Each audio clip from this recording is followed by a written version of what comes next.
새 역사의 막은 언제 오르나. 땅이 혼돈하고 공허하며 흑암이 깊음 위에 있고 하나님의 신은 수면에 운행하시니라. 창세기 1장 2절.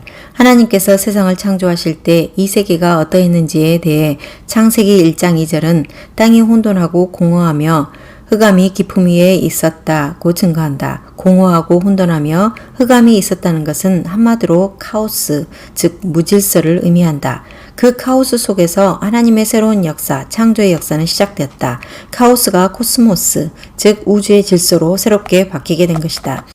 성경 속에서 구속의 역사는 출애굽 사건으로부터 시작된다. 가나안을 향한 출애굽을 통하여 이스라엘의 또 다시 새로운 역사가 시작된 것이다. 그 출애굽이 어디에서부터 시작되었는가? 바로 애굽의 노예 생활에서 시작되었다. 지배하는 자에게는 노예가 재산일는지 모르지만 지배당하는 자에게는 그 생활이야말로 공허요, 혼돈이요, 흑암일 수밖에 없다. 노예 생활을 하는데 무슨 소망이 있겠으며 무슨 삶의 보람이 있겠는가? 바로 그 공허와 혼돈과 흑암 속에서 출애굽 새 역사의 막은 올랐다. 이스라엘 왕국은 다윗 왕조에 의해 새로운 출발을 맞이했다. 이스라엘의 첫 번째 왕은 사울이었지만 사울 왕조는 당대로 끝나버리고 말았다. 사울 왕이 하나님께로부터 위임받았던 신성한 권력을 사유화함으로써 이스라엘 역사가 그의 욕망에 의해 오염되던 그 흑암의 시대에 다윗 왕조의 새로운 역사가 시작되었다. 그리고 그 다윗에 의해 이스라엘 왕조는 반석 위에 세워지게 되었다. 예수 그리스도의 새 역사는 언제 시작되었는가? 이스라엘이 아수르 제국, 바벨론 제국, 헬라 제국을 거쳐 로마 제국의 지배하에 있을 때였다. 이스라엘 땅덩어리는 로마 총독과 로마 황제에게 임명받은 분봉왕들에 의해 사분오열되고 민중은 오직 착취의 대상으로 전락했을 때였다. 종교 집단은 부패할 대로 부패해서 오히려 사람들의 멍에가 되었을 때였다. 예수 그리스도께서는 그 흑암과 혼돈, 카오스 속에 임하셨고 그 속에서 구원의 새 역사는 시작되었다. 종교개혁은 언제 일어났는가? 가톨릭 교회가 부패할 대로 부패하여 온 세상이 흑암 천지였을 때였다. 교회의 수장이던 교황이 권력과 신앙 양심을 맞바꾸었을 때였다. 사제들이 자신의 본능과 진리를 맞바꾸고 있을 때였다. 건물에 불과한 성전을 절대시하여 면죄부와 하나님의 말씀을 맞바꿀 때였다. 한마디로 모든 것이 공허하고 혼돈하며 흑암, 즉 카오스 속에 있을 때였다. 이상에서 살펴본 바와 같이 새로운 역사가 시작될 때에는 반드시 시대적인 공통점이 있다. 그것은 한 시대가 공허와 혼돈과 흑암 속에 빠져 있을 때, 카오스가 한 시대를 지배할 때 바로 그 속에서 새로운 역사는 반드시 시작된다는 사실이다. 그렇다면 오늘 우리 사회를 한번 둘러보자. 도대체 우리 사회는 어떠한가? 총체적으로 부패해 있지 않은가? 우체국에 파견된 공익요원들에게 우편물을 도둑맞는 나라가 바로 대한민국이다. 선진국들은 우편 배달 사고가 1% 미만이라고 한다. 그런데 우리나라에서는 분실률이 무려 5%를 넘는다. 사람들은 그 정도의 분실을 당연한 듯 생각했는데 알고 보니 도적질이었다. 이런 세상이니 다른 것은 따져서 무엇하겠는가? 공직사회의 부패는 어제 오늘의 일이 아니어서 새삼스럽게 언급할 필요도 없다. 그렇다고 공직사회만 부패한 것이 아니다. 민간기업은 어떤 의미에서 공직사회보다 더 부패해 있다. 검은 돈을 주지 않으면 거래가 성사되지 않는다.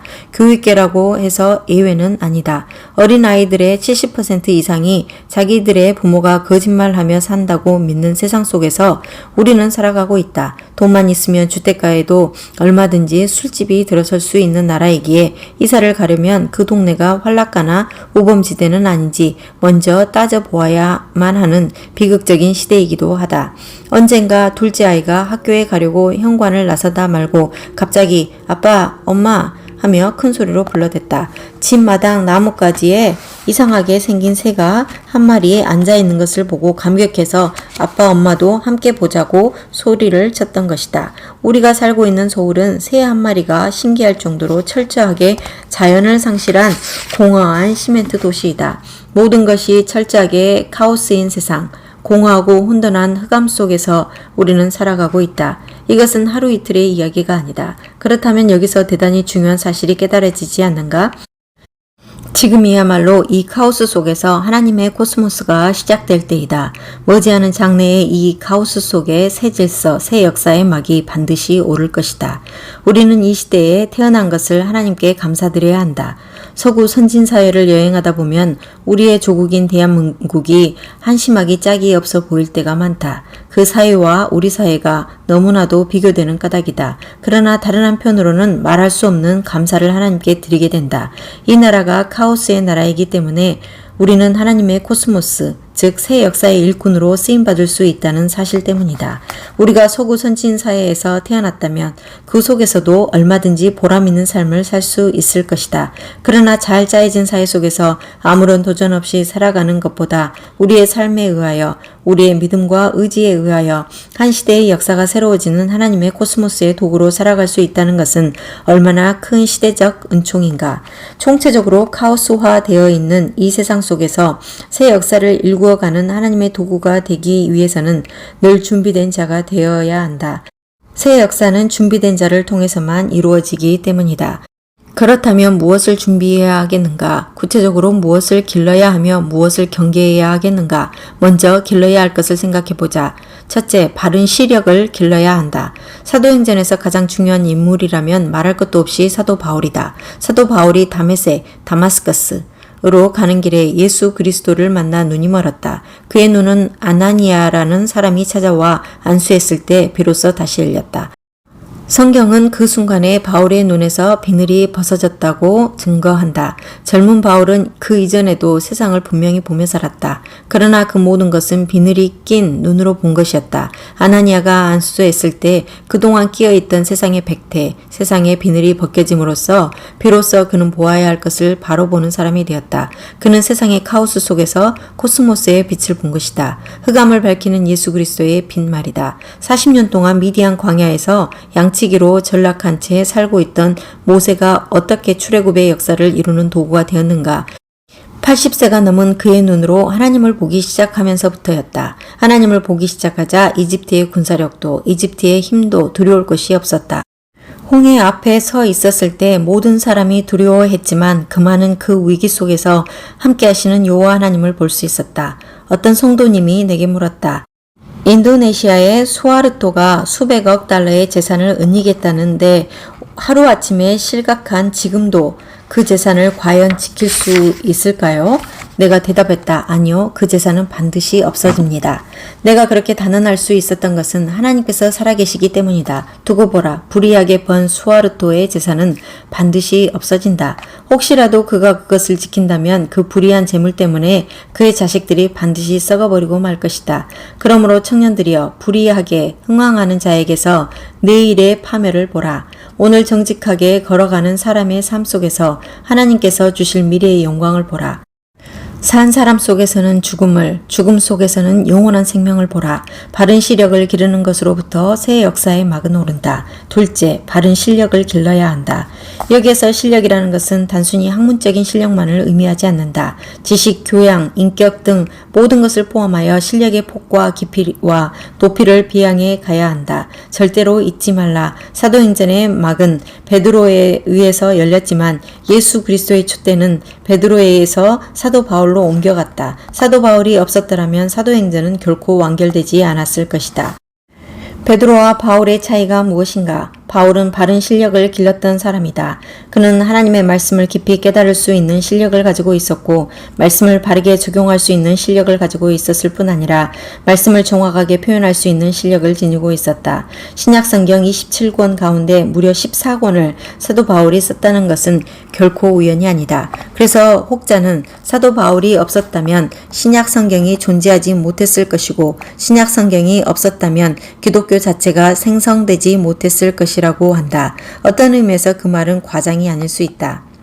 모세는 실력을 갖춘 사람이었다. 그는 이집트의 왕궁에서 학문과 교양 그리고 왕족으로서의 인격을 함양했다. 출애굽의 대역사는 그를 통해 이루어졌다. 실력을 갖춘 자에 의해서만 새 역사는 참답게 전개된다. 실력을 갖추지 못한 사람도 새 역사의 대열에 동참할 수는 있으나 그 새 역사는 그의 삶 속에서 굴절되거나 왜곡되고 만다. 셋째, 용기를 길러야 한다. 말씀대로 산다는 것, 진리대로 산다는 것은 용기를 필요로 하는 일이다. 경건의 훈련을 한다는 것 자체가 용기를 기르는 것이다. 용기 없이는 결단코 말씀대로 살 수가 없다. 우리 집 2층에는 홍성사 사무실이 있다. 어느 날 홍성사의 한 젊은이가 직접 사업을 하기 위해 퇴사하려는 계획을 가지고 있다는 이야기를 들었다. 나는 신학교에 입학한 뒤로 홍성사의 문제에 직접 관여한 적이 없었다. 그러나 그 청년이 목사의 아들이었기에 나 역시 4명의 아들을 둔 목사로서 아버지의 심정으로 그를 만났다. 정말 나가서 생각한 대로 사업할 수 있겠습니까? 할 수 있습니다. 나는 하나님의 말씀을 따라 바르게 사업하기 위하여 가지고 있던 집을 팔았고 또 나의 모든 재산을 포기했습니다.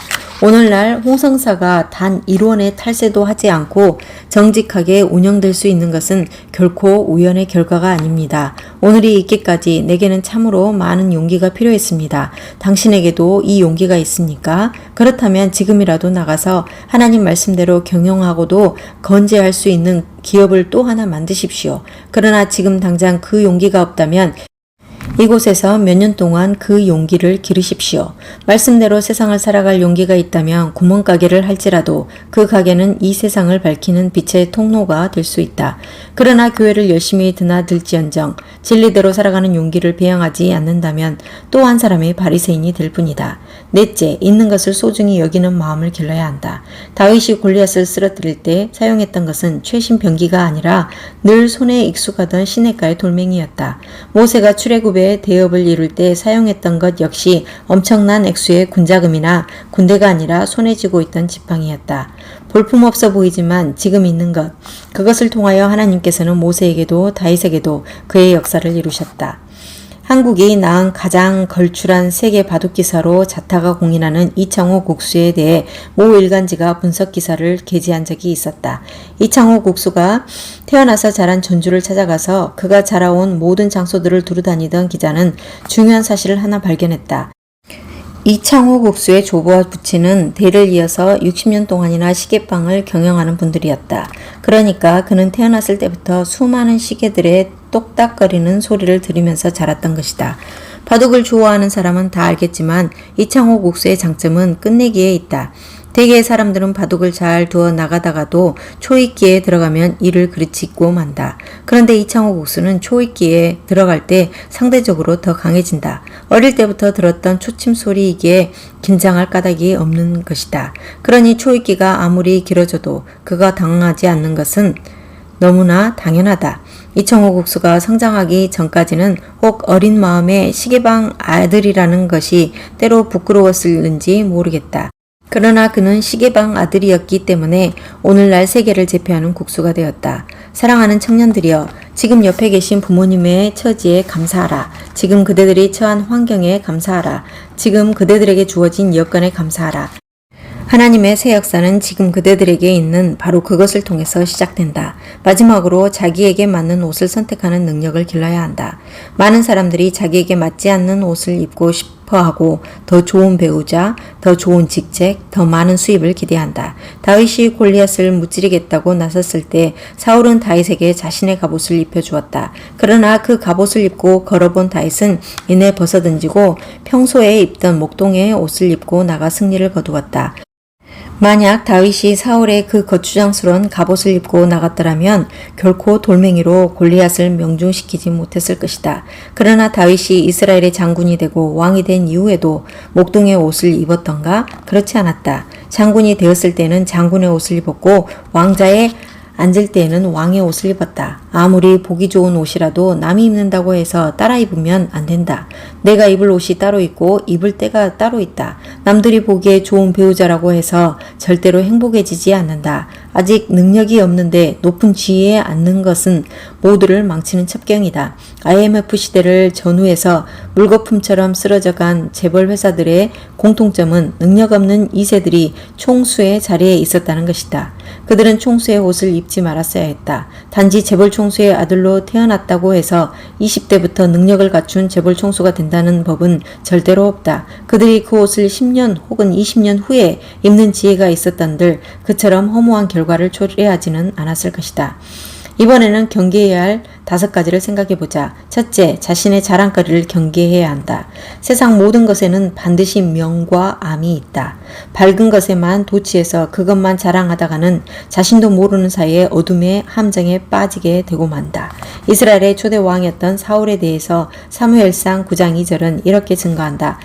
기스가 아들이 있으니 그 이름은 사울이요 준수한 소년이라. 이스라엘 자손 중에 그보다 더 준수한 자가 없고 키는 모든 백성보다 어깨 위는 더하더라. 적어도 사울은 왕이 되는 순간까지 이스라엘에서 경쟁자가 없을 정도로 출중한 사람이었다. 그러나 자신의 자랑거리를 과신하고 자신을 하나님보다 더 높였을 때 그는 스스로 자신의 왕국을 허무는 어리석은 자가 되고 말았다. 아버지의 목에 칼을 들이댔던 다윗의 아들 압살롬을 아는가? 그 압살롬에 대해서 사무엘하 14장 25절에서 26절은 이렇게 증거하고 있다. 온 이스라엘 가운데 압살롬같이 아름다움으로 크게 칭찬받는 자가 없었으니 저는 발바닥부터 정수리까지 흠이 없음이라. 그 머리털이 무거움으로 연말마다 깎았으며 그 머리털을 깎을 때에 달아본즉 왕의 저울로 200세겔이었더라. 그는 머리끝에서 발끝까지 흠 잡을 데가 없는 사람이었다. 특히 숱이 많은 그의 머리털은 제1의 자랑거리였다. 그런데 압살롬이 어떻게 죽었는지 아는가? 평소에 그토록 자랑하던 머리털이 상수리 나무에 걸려서 죽었다. 자랑거리를 경계하라. 자랑거리는 패망의 원인이다. 자기 자신에게 자랑할 만한 좋은 것이 있는가? 그것을 자신의 자랑이 되게 하지 말고 예수 그리스도의 자랑이 되게 하라. 둘째, 피를 끓게 하는 사람을 경계해야 한다. 그대들이 절대 잊지 말아야 할 것은 심령이 뜨겁다는 것과 피가 뜨겁다는 것은 결코 동일한 말이 아니라는 것이다. 뜨거운 피가 뇌 속에 흐르면 사람은 흥분하게 되어 있고 반드시 판단을 그르치게 된다. 그러나 심령은 뜨거워질수록 머리를 냉철하게 만들기에 그때의 판단은 그르치지 않는다. 청년들의 특징은 피가 뜨겁다는 것이다. 그러므로 본래 뜨거운 피에 불을 지르려는 사람들을 경계해야 한다. 예전에 내가 외국인 회사에 근무할 때 독일 나치 부대의 일원으로 2차 대전에 참전했던 독일인이 있었다. 그가 속해 있던 부대에서도 수많은 젊은이들이 히틀러가 명령한 전장에서 죽어갔다. 희생이 클수록 히틀러에 대한 불만이 고조된 것은 당연한 일이었다. 그런데 히틀러가 나타나 연설만 한번 하면 순식간에 불만은 사라지고 끓는 피를 주체하지 못한 젊은이들은 기꺼이 히틀러를 위해 죽었다는 것이다. 일본 군부도 수없이 많은 젊은이들의 피를 끓게 하여 그들을 죽음으로 내몰았다. 그러나 그 결과는 오직 파멸이었다. 사교의 특징 역시 피를 끓게 하는 것이다. 그래야 사람들을 맹신의 올가미에 묶어둘 수 있기 때문이다. 그러므로 잊지 말라. 성령은 뜨겁게 역사하시나 우리의 피를 뜨겁게 하시는 것이 아니다. 사도 바울이 오직 예수 그리스도의 복음을 들고 그토록 핍박의 길을 중단 없이 걸어갈 수 있었던 것은 결코 뜨거운 피 때문이 아니었다. 뜨거운 심령을 통한 이성적 분별 때문이었다. 만약 그가 피 끓는 감정에 사로잡혀 뛰쳐나간 것이라면 20년 이상이나 그 가시밭길을 초지일관 걸을 수는 없었을 것이다. 피 끓는 감정으로는 수많은 점을 찍을 수는 있으나 그 점들을 선으로 연결시킬 수는 없다. 참된 신앙이란 점이 아니라 선이며 그 선은 오직 뜨거운 심령에 바탕을 둔 이성적 분별에 의해서만 중단 없이 그어진다. 셋째, 낯선 길을 꺼리는 마음을 경계해야 한다. 사람들은 낯선 길을 두려워하며 익숙한 길만을 가려고 한다. 그러나 인간의 날은 결코 되돌아오지 않는다. 그러므로 우리가 걸어가는 이 길은 어차피 한 번밖에 갈 수 없는 낯선 길이다. 산다는 것이 낯선 길이요. 30대에서 40대가 된다는 것이 낯선 길이요. 이 세상을 살다가 죽는다는 것이 낯선 길이다. 그 낯선 길을 꺼리지 않을 때 우리는 새로운 역사의 장을 여는 사람들이 될 수 있다. 그 어떤 낯선 길이라 할지라도 이미 그 길을 다 알고 계시는 우리의 인도자 예수 그리스도께서 계시지 않는가. 진리를 위해서라면 그 어떤 낯선 길이라도 두려워하지 않을 때 바로 그 길 위에서 하나님의 역사는 우리를 통하여 펼쳐지는 것이다. 넷째, 사람들의 칭찬을 경계해야 한다. 적당한 칭찬은 격려가 될 수 있지만 도가 지나친 칭찬은 우리를 파멸로 이끈다. 예수회의 르메로 신부는 진리는 반대자들의 잦은 비방보다는 옹호자들의 열광에 의하여 썩어버린다고 했다. 우리 자신에 대한 칭찬을 즐기기 시작하면 그 순간부터 우리는 썩기 시작한다. 칭찬보다는 자신에 대한 비판의 소리를 겸허히 들을 수 있어야 한다. 마지막으로 결말을 보려는 유혹을 경계해야 한다. 사람들은 무슨 일을 하든 그 일의 결과를 자신이 직접 얻으려고 한다. 세상 사람들은 그럴 수 있다. 그러나 하나님의 새 역사의 도구가 되기 위해서는 그 유혹을 버려야 한다. 하나님은 영원한 분이시다. 하나님은 영혼 속에서 일하는 분이시다. 그리고 우리에게는 하나님의 필요에 의하여 한 시대의 역할을 맡겨주실 뿐이다. 따라서 내가 행하는 일의 결말을 보려고 할 때 우리는 하나님의 일을 그르치게 된다. 결말을 보시는 분은 내가 아니라 하나님이심을 인정하고 주어진 일에 충실할 때 비로소 우리는 새 역사의 바른 통로가 될 수 있다. 이스라엘을 인도하는 모세의 사명은 가나안 언저리까지였다. 그는 요단강을 건널 수 없었다. 만약 그가 출애굽을 이끈 지도자라는 이유만으로 가나안이라는 결말까지 보려 했다면 그는 가나안 언저리에 도착하기도 전에 파멸하고 말았을 것이다. 그래서 바울은 우리는 심때 열매를 거두시는 분은 오직 하나님이시라고 했다.